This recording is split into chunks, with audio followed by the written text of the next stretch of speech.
Hello,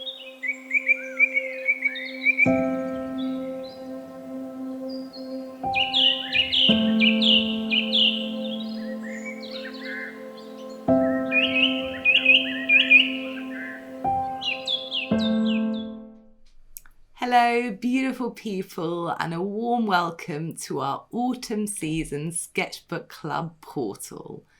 My name's Ellie, and I'm going to be your creative guide over the coming weeks as we work our way through our autumn season theme, Harvest. Now, I think harvest is such a beautiful theme because over the centuries, across different religions and cultures, there has always been a celebration of the harvest season. And it's a time for gratitude. It's a time to be thankful for the gifts of nature, the generous gifts of Mother Earth, who enables us to produce, amongst other things, our own food, our own oxygen, so that we can live, a true life-giving force. And so we are going to use the autumn season to sort of tune ourselves creatively into the generous gifts of the hedgerows, of the fields, of the trees, and of the forest floor.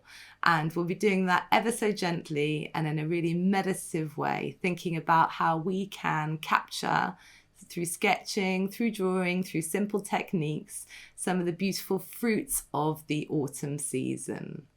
Now, next week is the Autumn Equinox, also known as Mabon. It's also the harvest full moon. So it's a time to celebrate the fruit harvest, which is the second harvest, the end of the grain harvest and the beginning of the fruit harvest.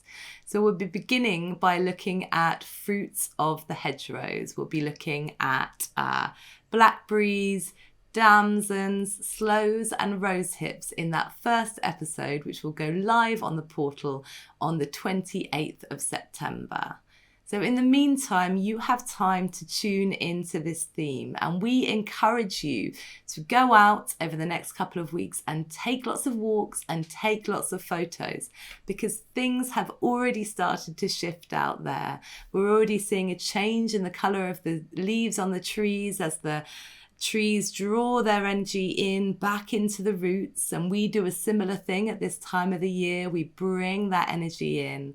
We start to sort of refocus. We look at the seeds that we may have planted earlier on in the year, and we look at sort of what we want to bring with us into the later season, so the winter season, and also what is it that we want to let go of before we move into that winter season.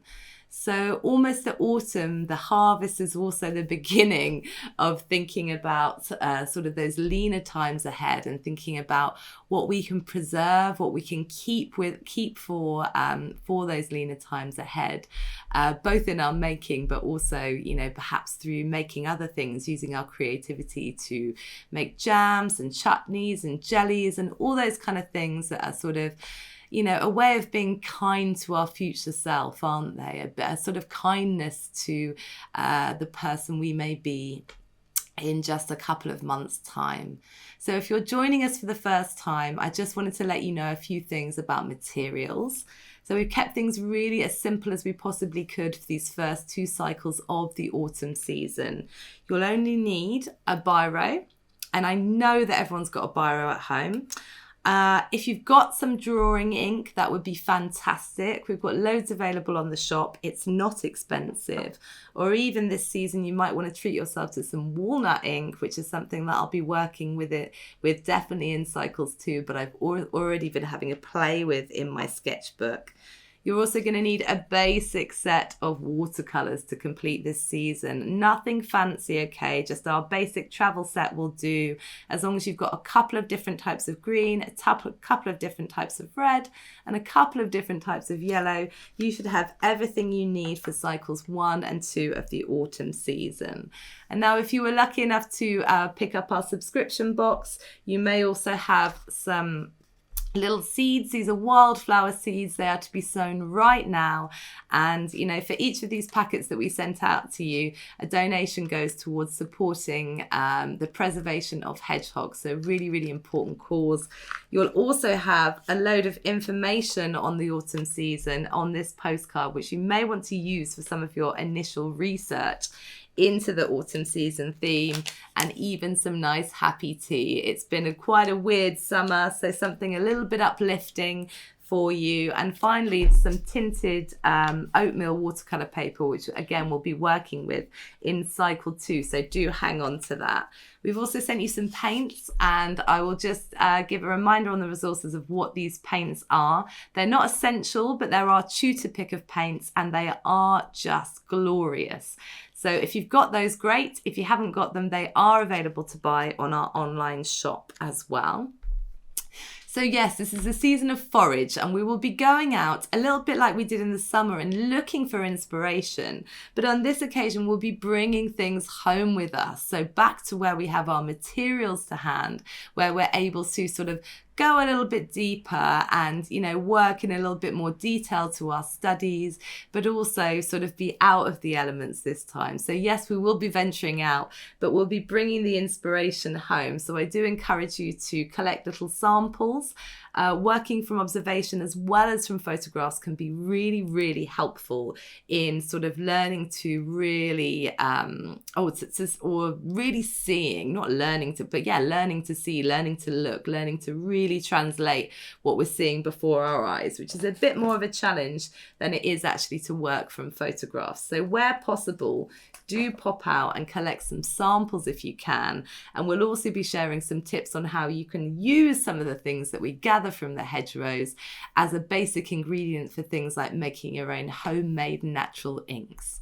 So I am brimming with enthusiasm for this autumn season. There is so much to inspire us at this time of the year, but I promise you it's going to be a really gentle ride, super meditative, super grounding, just what we need as we move into this third season of the year. So any questions, you are welcome to shout out and ask me, but otherwise just have a look in the resources below for some ideas on how to get started with the theme and some suggestions on perhaps sort of your early pages where we want sort of the inspiration to come from you, for you to think about what the theme means to you, and for you to sort of jot down some notes or perhaps create some little initial studies or a collage, whatever you like, to sort of put your mark on what you think this harvest season is all about, what it feels like to you. So I'm really looking forward to seeing what you get up to in these first couple of weeks, these sort of tuning in exercises, these starter exercises. And we'll be back posting on the 28th of September with your first tutorial of the autumn season. So thanks so much for joining us again. I'm really looking forward to this journey with you, and I cannot wait to get started.